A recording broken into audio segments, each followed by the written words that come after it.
When my grandfather passed away, the lawyer's voice trembled as he read the will. My cousins leaned forward, eyes hungry, waiting for the announcement of who would get the farmland, the money, and the family house in town. I wasn't expecting much. After all, I was always the one my family mocked. And then the lawyer looked at me. The mountain cabin goes to her. A stunned silence filled the room before laughter burst out from my sister. She clapped her hands dramatically and sneered. "Oh, that fits you perfectly. A stinking woman living in a stinking old cabin." Everyone joined in, some hiding their grins behind their hands. My cheeks burned as if the whole world had turned against me. I wanted to disappear right there. The cabin was a place we rarely visited, hidden deep in the woods. My siblings used to joke it smelled of mold and loneliness. To them, inheriting it was an insult, a punishment, proof that I didn't deserve anything better. Their laughter echoed in my mind as I drove alone to see it. At the bottom of my heart, though, something tugged. A strange curiosity, a whisper telling me the cabin was more than what they believed. The moment I stepped inside, I smelled the pine wood walls and saw the fireplace still standing strong. Sunlight spilled across old photographs, my grandfather's jacket hung on the wall, and the air carried a silence that felt like peace instead of emptiness. They had mocked me, but what if this was not a curse? What if it was a gift, waiting for me to understand? That night, staring at the crackling fire, I realized the cabin was about to change everything. My family, my life, and even myself. The day of the will reading is carved into my memory like a scar that refuses to fade. The room smelled faintly of dust and old leather, the kind of scent you find only in offices that have housed secrets for too many decades. I sat stiffly in the corner, feeling small against the looming walls stacked high with books, as though the lawyer had staged the room to intimidate us. My cousins, siblings, and a few distant relatives filled the chairs, buzzing like flies. They whispered among themselves, speculating about who would walk away rich and who would be left with nothing. My name wasn't part of their predictions. To them, I was already nothing. The lawyer, a gray-haired man with half-moon glasses sliding down his nose, cleared his throat and unfolded the will. The rustle of the paper silenced the room. My sister, Marla, leaned back in her chair, arms crossed, wearing the smug grin she always wore around me. I had known since childhood that she considered herself above me, prettier, sharper, more deserving of attention. She had a way of making her insults seem like casual observations, but I always felt the sting behind her words. As the lawyer began to speak, distributing farmland to one cousin, money to another, and the house in town to Marla, the atmosphere shifted. Faces lit up, shoulders straightened, greedy smiles crept across lips. I sat there shrinking further into my seat, wishing the ground would swallow me. Then the lawyer's voice grew solemn. "And the mountain cabin goes to her." His finger pointed in my direction. For a split second I thought I misheard. A silence spread over the room. I could feel their eyes burning into me, as if I had stolen something sacred from them. And then came the laughter. Marla threw her head back, cackling. "Oh, that fits you perfectly," she sneered. "A stinking woman living in a stinking old cabin." Her words pierced through me like knives.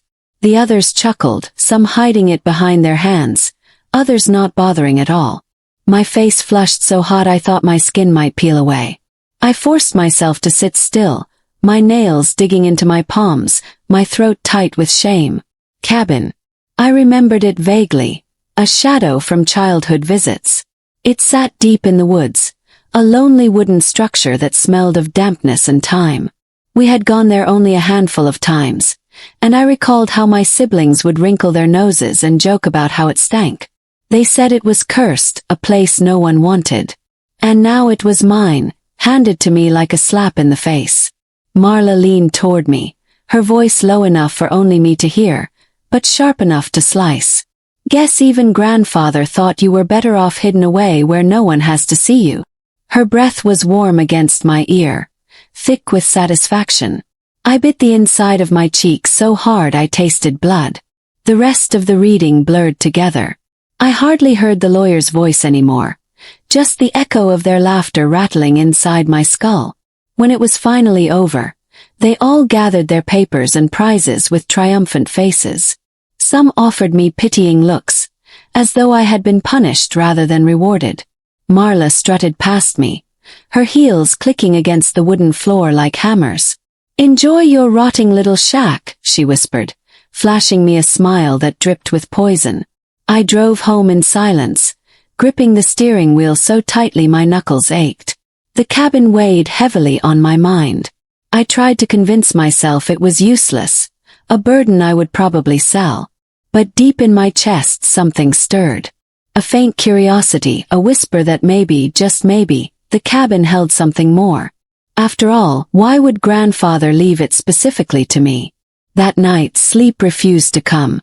I tossed and turned, replaying Marla's words until they became a chant. Stinking woman. Stinking cabin. Every syllable tightened around my heart. Dawn, I made my decision. I would go. I needed to see it with my own eyes, to understand why he chose me and no one else. The road wound higher into the mountains, trees thickening around me, their branches arching overhead like watchful guardians. The air grew cooler, carrying the sharp scent of pine. I rolled down the window, breathing it in, and for the first time since the will reading, I felt the tightness in my chest loosen just a little. The closer I got, the quieter the world seemed. The noise of the city, the endless chatter of judgment, it all melted away until there was only the hum of the engine and the rustle of leaves.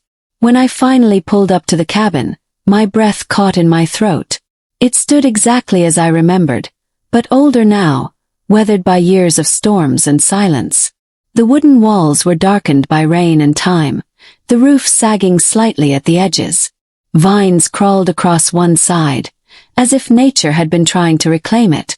And yet, there was something undeniably solid about it, something that whispered of endurance. I stepped out of the car, gravel crunching under my boots. The forest was alive with sound, birds chirping, wind brushing against the trees, the distant trickle of a stream. It was so different from the laughter-filled cruelty of my family's house. Here the silence didn't mock, comforted. My hand trembled as I pushed the cabin door open. The hinges groaned, releasing a puff of air that smelled faintly of pine and smoke. Dust motes danced in the sunlight streaming through cracked curtains. The wooden floor creaked under my steps, but it held. My eyes roamed the room. The stone fireplace still stood strong, a stack of logs beside it, as though waiting for someone to strike a match. On the wall hung an old jacket, my grandfather's. The fabric faded but familiar. A few photographs sat on a shelf, their frames crooked with age. The cabin wasn't the dark, stinking place my sister had painted it to be. Yes, it needed care. Yes, it was old. But beneath the dust, I saw warmth. I saw history. I saw the hands of a man who had built this with love. I sank into one of the chairs, its cushions lumpy but soft, and let out a breath I didn't realize I had been holding. My mind replayed the sneers, the laughter, the insults. They had wanted me to believe this was a curse. But sitting there, listening to the quiet crackle of the forest outside, I felt the opposite. A tear slid down my cheek, not from sadness, but from something I couldn't name, something closer to relief. For the first time in years, I wasn't surrounded by their judgment, their sharp tongues slicing me open. For the first time I was alone, and it didn't feel like loneliness. Felt like freedom. That night I built a fire in the hearth. The flames licked at the wood, sending shadows dancing across the walls. I curled up in a blanket I found folded neatly on the bed, the scent of cedar wrapping around me. The silence was heavy, but not suffocating. I thought of my grandfather, how he must have sat here, how he must have found peace in this very room. As I drifted toward sleep, the fire crackling softly, one thought anchored itself firmly in my mind. They were wrong. My sister was wrong. This cabin wasn't an insult. It wasn't a punishment. It was a beginning. And deep down, I knew this place was about to change everything. The morning after my first night in the cabin began with pale sunlight filtering through the thin curtains, warming the wooden floorboards. I woke to the sound of birds calling outside, their voices sharp and clear against the hush of the forest. For a moment, I forgot where I was, expecting the dull roar of city traffic or the sharp voice of my sister echoing in my ears. But instead there was peace, the kind of silence that seeps into your bones and makes you breathe differently. I stretched, my joints aching slightly from the old bed, and wrapped the blanket tighter around my shoulders as I wandered into the main room.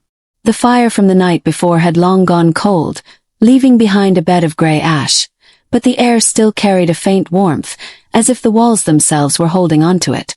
I stood there, staring at the room, at the small details I hadn't noticed in the haze of exhaustion.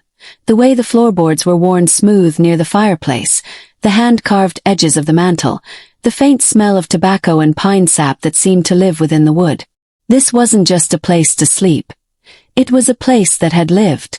I spent the early part of the day cleaning. Dust hung heavy on every surface, and spiderwebs stretched across corners like abandoned lace. With every swipe of a cloth, with every broom stroke, the cabin began to breathe again. I opened the windows, letting the mountain air rush inside, cool and fresh, carrying with it the scent of earth and needles. As I worked, I kept thinking of my grandfather. My memories of him were faint but tender. His rough hands lifting me up when I was small. His voice low and steady when everyone else in the family seemed loud and cruel. He had always seemed like an island of calm, and maybe that was why this place felt so different. Perhaps he had poured his quiet strength into these walls, and they were offering it back to me now. By midday, I had made enough progress that the cabin began to resemble a home rather than a ruin. The kitchen, though outdated, gleamed once the counters were scrubbed. The wooden chairs looked sturdier without layers of grime hiding them. I moved slowly from room to room, learning their shapes, memorizing their shadows. In the bedroom, tucked under the eaves, I found an old trunk at the foot of the bed. It creaked loudly when I opened it, the hinges stiff with age. Inside were blankets, neatly folded, smelling faintly of cedar. Beneath them were a few shirts and trousers, worn soft with use, and tucked beneath that was a small tin box filled with odds and ends, buttons, screws, fishing hooks. They were ordinary things, yet each one seemed heavy with meaning, as though my grandfather's hands had touched them last. Later in the afternoon, while exploring the attic, I stumbled upon something that made my heart stop. The attic was cramped and dusty, the air thick and stale, but curiosity pushed me forward. A single narrow window let in a beam of light that illuminated piles of forgotten objects, wooden crates, tools, and stacks of yellowed newspapers. I was about to give up when my foot struck something solid under a tarp. Pulling it back, I uncovered a large wooden chest, its surface scratched and scarred, a rusty lock hanging loosely from its latch. My pulse quickened as I tugged at it, surprised when the lock snapped open with barely any effort, as though it had been waiting for me. Inside, wrapped carefully in cloth, were several leather-bound journals. I lifted the first one out, its cover cracked with age, the leather soft from years of handling. Dust rose in the sunlight as I opened it, and my breath caught when I saw the familiar looping handwriting. It was my grandfather's. The first entry was dated nearly 30 years ago. His words spilled across the page with a kind of quiet honesty that felt almost like a conversation. He wrote of the cabin, of how he had built it with his own 2 hands, piece by piece, nail by nail, long before I was born. He spoke of the forest not as a place but as a companion, of the river as a friend that carried away his burdens. And then, as I turned the pages, his voice grew more personal, more pained. He wrote of feeling out of place in the family, of being mocked for his choices, of being treated as though his love of simplicity made him lesser. I froze at those words, my chest tightening, because it sounded so achingly familiar. The deeper I read, the stronger the connection became. He wrote of nights spent by the fire, wondering if his worth was tied only to what others thought of him, of the sting of words meant to belittle, of the loneliness that settled in when laughter came at his expense. And yet, in the same breath, he wrote of resilience. "Here in these woods," he wrote in one entry, "I am free. No one's laughter reaches me here. The trees do not mock me, the river does not sneer. Here, I remember who I am." Tears blurred my vision as I traced the faded ink. It felt as though he had written these words not just for himself, but for me, decades before I would ever read them. I read until the light outside began to dim, flipping page after page, my heart swelling and breaking all at once. He spoke of small joys, catching fish from the stream, watching deer pass quietly through the trees, planting a small garden and watching it bloom. He wrote of finding peace in solitude, of how the world's noise could not touch him here. But there were darker passages too, confessions of how his own siblings had belittled him, how even his children sometimes mocked the cabin he cherished. One line struck me so deeply I had to stop and press the book against my chest. Perhaps one day someone will understand. Perhaps someone will need this place as I once did. By the time I closed the journal, night had fully fallen.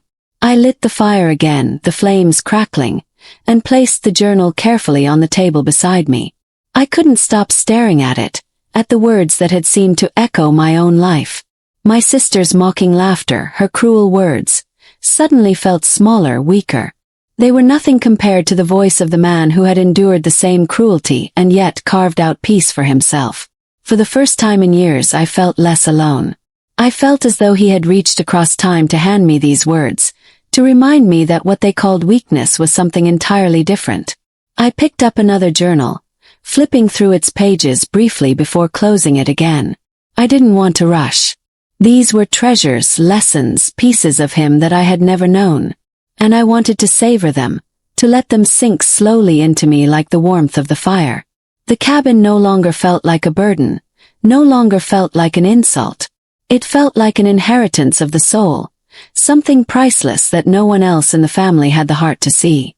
That night, lying in bed, the blanket pulled tight around me, I listened to the wind brushing against the cabin walls. It didn't sound like loneliness anymore. It sounded like a lullaby, a gentle reminder that I was exactly where I was meant to be. I thought of my grandfather, of the strength he had hidden in these woods, and I whispered into the dark, "I understand now." My eyes closed, and for the first time in a very long time, I slept without dreams of laughter or shame. Instead, I dreamed of rivers, of trees, of a cabin standing tall against the years, and of a man who had known me even before I knew myself. The next few days passed in a blur of quiet work and discovery. Every morning I woke to the sound of the forest, the chatter of birds and the distant rustle of leaves whispering against the mountain breeze. Each day I pushed myself a little more, repairing what I could, clearing the weeds that had swallowed the small path leading to the stream, and airing out the rooms until the cabin smelled less of dust and more of pine and wood smoke. I was still carrying the sting of Marla's mocking words, but they no longer felt like chains. The journals had changed me. Every time doubt crept in, I thought of my grandfather sitting exactly where I now sat, writing his thoughts into those pages, enduring the same scorn I had endured. I realized I was not weak for being here. I was strong for staying. And slowly, something inside me began to lift. It was on the fourth day that I first met one of the neighbors. I had just come back from the stream, a bucket of water in my hand, when I heard the crunch of footsteps on the gravel road. My heart lurched. For a second, I imagined it was Marla coming to gloat, but instead I saw an older woman approaching, carrying a basket covered with a cloth. Her gray hair was tied back in a bun, and her eyes crinkled kindly at the corners. "You must be Henry's granddaughter," she said before I could speak, her voice warm and certain, as though she had been expecting me. I nodded, and she smiled wider. "I'm Mrs. Carter. I live just down the road. Your grandfather used to help me with my garden every spring." She held out the basket, and when I lifted the cloth, I found a loaf of bread, golden and still warm. The smell made my mouth water instantly. I stumbled over my thanks, unused to such unexpected kindness, and she waved it off with a chuckle. "He was a good man, your grandfather. Did a lot more for folks around here than anyone ever knew. We were all sad to lose him. But it's good to see you here now." She glanced past me at the cabin, her eyes softening as though she were looking at an old friend. "He loved that place. Said it gave him peace." Her words settled over me like a blanket. I hadn't told her anything, hadn't mentioned the journals or how much I needed this place, But somehow she already understood. That was the first time I realized that my grandfather had left a mark not just on this land, but on the hearts of the people who lived here. The next day, another neighbor appeared. This time it was a man named Tom, carrying a bundle of firewood slung across his shoulder. He was tall and broad-shouldered, with a weathered face that looked as though it had been carved by the wind itself. He set the wood down near my porch with a grunt. "Figured you might need this," he said simply. I protested, telling him I could manage, but he shook his head. "Your grandfather never let me go cold in winter. I'm just paying back the debt." There was no mockery in his voice, no hidden sneer like I had grown so used to from my own family. Only respect. Word seemed to spread quickly that I was here, though I hadn't told anyone except Mrs. Carter. By the end of the week, 3 more people had come by. One bringing jars of honey, another offering seeds for a garden, and another stopping just to say hello. Each of them carried a memory of my grandfather, some small kindness he had done in secret. I learned that he had helped repair fences without asking for payment, left firewood at doors during heavy winters, and shared what little he had without hesitation. And I also learned that no one in the family had ever known about these acts. To them, he had been the quiet man with the shabby cabin. But here in these woods among these people, he was something much greater. Their warmth began to thaw something inside me. I had spent years bracing myself against cruel words, years believing I was lesser because that was what Marla and others had convinced me. But here for the first time people looked at me differently. They looked at me with the kind of respect that wasn't tied to wealth or beauty or sharp tongues. They saw me as my grandfather's blood, as the one who had inherited his spirit as well as his cabin. And slowly, I began to believe that maybe they were right. I threw myself into learning the ways of the cabin. Tom showed me how to split wood properly, how to hold the axe so it came down true without wasting strength. Mrs. Carter taught me how to bake bread in the old stone oven, her hands guiding mine as she laughed at my clumsy attempts. A younger woman named Emily, who lived with her children a mile down the road, showed me how to plant herbs in small garden beds and keep them thriving even when the mountain air turned sharp. Every lesson left me with sore muscles and dirt under my nails, but also with a strange satisfaction I had never felt before. These were skills no one in my family valued, yet here they felt like treasures. At night, I returned to the journals. After the day's work, I would sit by the fire with a candle burning low and read my grandfather's words, letting them sink into me like water into dry soil. The entries spoke of resilience, of patience, of the strength found in small victories. He wrote about chopping wood on bitter mornings, about laughing with neighbors over simple meals, about how the cabin had saved him when he felt the world had turned against him. Every passage seemed to mirror what I was now experiencing, as though he had known I would one day walk the same path. The strangest part was how quickly the laughter of my family faded from my mind. The insults that had haunted me for years seemed to weaken with every passing day, drowned out by the kindness of strangers who were becoming something more than that. For the first time in my life, I felt part of something that wasn't defined by cruelty. I felt part of a community. And I realized that all along, my family's mockery had said more about them than it ever did about me.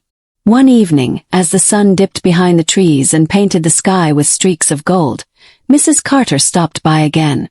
She sat with me on the porch, sipping tea I had managed to brew without burning it, and she studied me quietly for a moment. "You remind me of him, you know," she said finally. "That same quiet strength. People might laugh at what they don't understand, but strength isn't always loud. Sometimes it's just steady. Like the mountains." Her words struck deep. I thought of Marla's laughter, of the way she always needed to be the loudest voice in the room, and for the first time I pitied her. All her sharpness, all her pride, it was built on sand. While here, in this quiet place, I was building something on stone.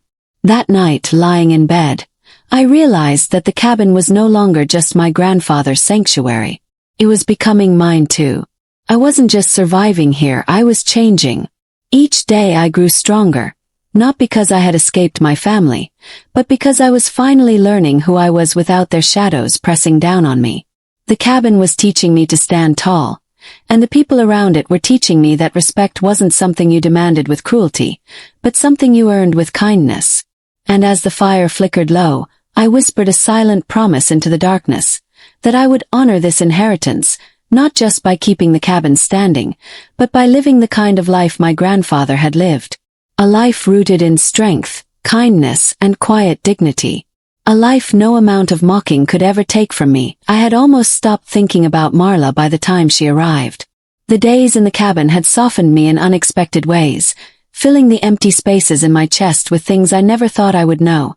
Kindness, peace, the steady rhythm of a life lived on my own terms. I had grown accustomed to the slow mornings, to the birdsong outside my window, to the neighbors who treated me with respect instead of scorn. I had started to believe, truly believe, that the cabin was more than a hiding place. It was a home. But the past has a way of finding you even when you think you've buried it deep. It was late one afternoon when I heard the sharp crunch of tires on the gravel road, a sound so alien in the quiet woods that it jolted me upright. I stepped outside onto the porch, and there she was.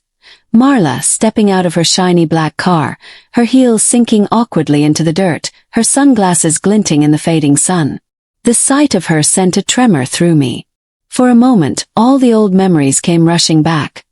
Her laughter like knives, the mocking tilt of her head, the cruel words she had flung at me without hesitation. My stomach knotted, but this time I didn't retreat inside myself. I stood where I was, steady, watching her approach with the same cool patience the forest had taught me. She looked at the cabin with a smirk curling on her lips, her eyes sweeping over the porch, the flower boxes I had planted with Mrs. Carter's help, the stack of wood I had neatly arranged by the door. "Well," she drawled, pulling off her sunglasses. "Look at this. I half expected to find you living in filth, crying into your pillow. But you've spruced it up." Her tone was the same, mocking, cutting, designed to wound, but something was different this time. The words slid past me without digging in. I tilted my head, meeting her eyes, and for the first time in my life I didn't flinch. "I like it here," I said simply. My voice was calm, even, carrying none of the shame she was fishing for. The smirk faltered on her lips for just a second, and I caught it. A flicker of surprise, maybe even unease. She stepped onto the porch, her heels clicking awkwardly against the old wood, and glanced around as though she owned the place. "It's still just an old shack," she said, though her voice lacked the force it usually carried. "You could have sold it, you know. Gotten rid of this burden. Bought yourself something decent." I shook my head, folding my arms across my chest, feeling the warmth of the evening sun on my skin. "It's not a burden," I replied. "It's mine. And I wouldn't trade it for anything." For a moment, silence stretched between us, filled only by the chirping of crickets rising in the grass. Marla's eyes narrowed as she studied me, searching for the weakness she had always counted on. I could almost see the calculations behind her gaze. How best to cut me down, how to remind me of my place beneath her heel. But she found nothing. Because I wasn't the same woman who had sat in that lawyer's office, cheeks burning with shame while laughter filled the room. I wasn't the sister who had swallowed her words and shrunk in silence. I was someone else now. Someone steadier, stronger, someone who had found roots in this quiet place. Marla clicked her tongue and forced a laugh. "Well, if this is what makes you happy," she said, though her tone dripped with disbelief. "Living like some hermit in the woods. I suppose it suits you." But even as she spoke, her eyes darted again around the cabin, the tidy porch, the blooming flowers, the faint curl of smoke from the chimney. She hadn't expected this. She had come to gloat, to find me broken and pitiful, and instead she was standing in front of a life she couldn't mock away. I didn't invite her inside, and she noticed. Her brows lifted slightly, as if she couldn't believe I would deny her entry. "Aren't you going to show me around?" she asked, her voice sharp with false sweetness. I smiled faintly, shaking my head. "No," I said softly. "This is my home. You've never respected it or me. You don't get to walk in and act like you belong here." The words stunned even me as they left my lips, but they were true, every syllable steady and strong. For the first time I had drawn a boundary, and I meant it. The mask slipped then. Marla's smirk faltered, her eyes narrowing into something colder, sharper. "You think you're better than me now," she snapped, her voice losing its practiced composure. "Because of this shack. Because of some old man's pity gift." Her words were venomous, designed to sting, but they no longer pierced me. I met her glare with calm eyes, feeling a strength I didn't know I possessed. "I don't think I'm better," I answered. "I just know I'm not less." She stared at me, her mouth tightening, and in that moment, I saw something I had never seen in her before. Fear. Not the kind of fear that comes from danger, but the fear that comes from losing control. For years, she had thrived on my silence, on my shame, on the way her words bent me in half. But now I stood straight, unbroken, and she didn't know what to do with that. The forest seemed to hold its breath around us. The sky had turned a dusky purple, the first stars blinking faintly above, and the air smelled of pine and wood smoke. Marla shifted on her heels, clearly uncomfortable in this world she couldn't command. She looked smaller somehow, standing there in her tailored clothes and polished shoes, as though all the armor she had built for herself was useless here finally. She scoffed, grabbing her sunglasses and shoving them back onto her face. "Suit yourself," she said coldly. "Rot away in this dump if you want. Don't expect anyone to care when you regret it." She turned sharply, her heels clicking against the porch as she marched back to her car. I didn't move, didn't call after her, didn't try to explain. I simply watched her go, my heart steady, my hands loose at my sides. The car roared to life, spitting gravel as she sped down the road, swallowed by the shadows of the trees. When the sound finally faded, silence returned to the cabin, wrapping around me like a cloak. I stood there for a long time, breathing in the night air, feeling the strength of the ground beneath my feet. Marla's words lingered in the air like smoke, but they no longer held weight. They no longer defined me. Instead, I felt something else rising inside me, pride. Not pride in defying her, but pride in finally standing on my own, in finally seeing myself clearly. I stepped back inside the cabin, the fire crackling warmly in the hearth, the journals waiting on the table beside my chair.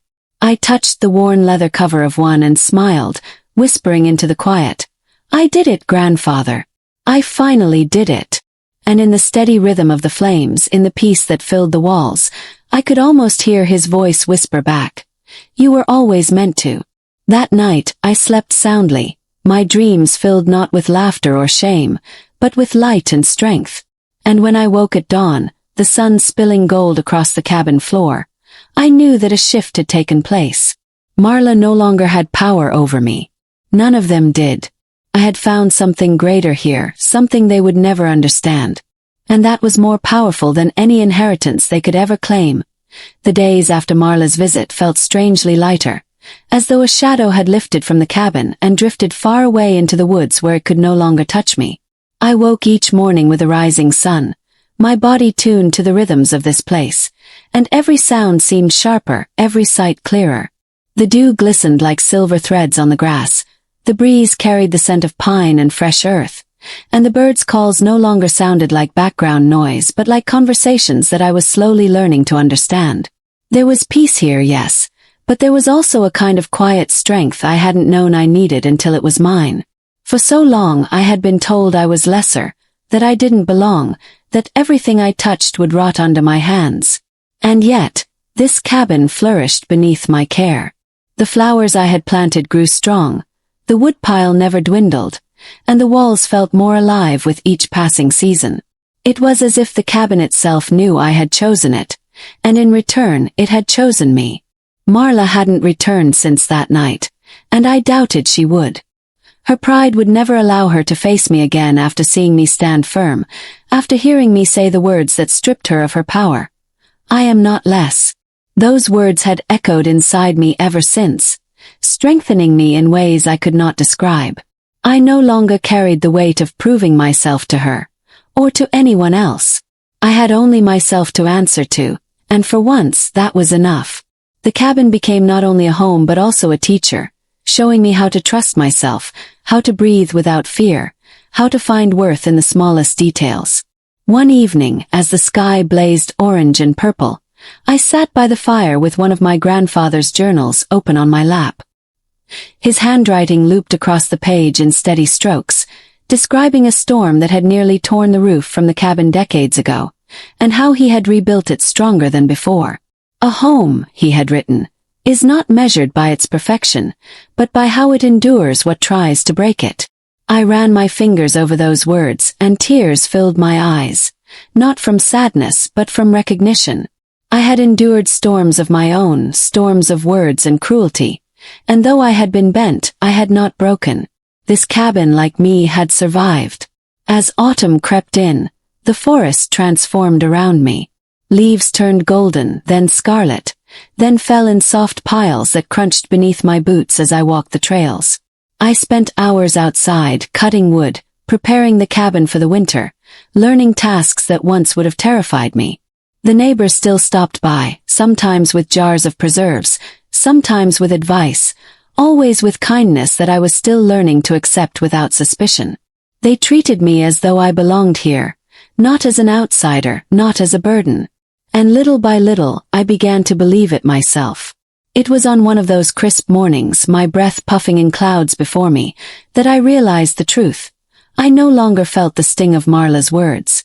The memory of her sneer, the echo of her laughter, once sharp enough to slice me open, had dulled to nothing more than faint shadows.